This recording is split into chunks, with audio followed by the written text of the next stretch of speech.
दिल्ली के Indira Gandhi international airport पर 2 दिन पहले 800 से ज्यादा उड़ानें बाधित होने के मामले में बड़ा खुलासा हुआ है।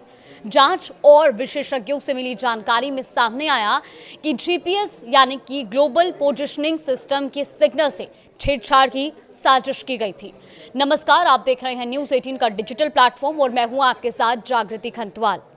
दिल्ली एयरपोर्ट पर 6 और 7 नवंबर की शाम लगभग 7 बजे से बीच जो है पायलट्स और जीपीएस से फेक सिग्नल मिल रहे थे।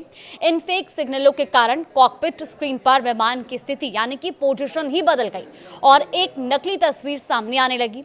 इसकी वजह से पायलटों को रनवे के बजाय खेत दिखने लगे और विमान की ऊंचाई को लेकर भी भ्रम की स्थिति पैदा हो गई।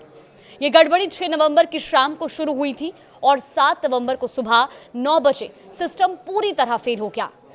स्थिति की गंभीरता को समझते हुए विमानों के पायलट जीपीएस आधारित ऑटो मैसेजिंग के बजाय मैनुअल पोजीशन पर शिफ्ट हो गए। जीपीएस में छेड़छाड़ की वजह से एटीएस यानी कि एयर ट्रैफिक कंट्रोल को भी मैसेज देरी से मिलने लगे। एयर ट्रैफिक बढ़ने के साथ ही एयर स्पेस में विमानों के बीच की जो दूरी है उसको भी बढ़ाया गया। इसके चलते किसी भी बड़े हादसे को टाला जा सका। कई विमानों को दिल्ली एयरपोर्ट पर लैंड कराने की जगह जयपुर और आसपास के हवाई अड्डों की ओर डाइवर्ट कर दिया गया।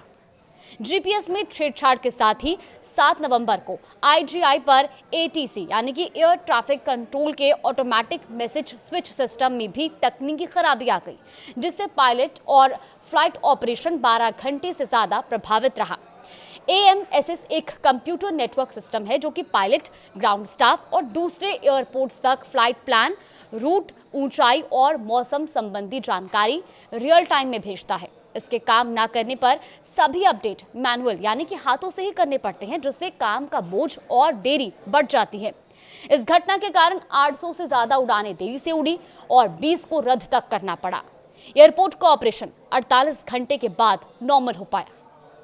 उच्च स्तरीय जांच शुरू हो चुकी है। दरअसल इस अचानक आई खराबी की उच्च स्तरीय जांच शुरू हो गई है। केंद्र सरकार ने राष्ट्रीय सुरक्षा सलाहकार एनएसए कार्यालय में बैठक के बाद ये फैसला लिया।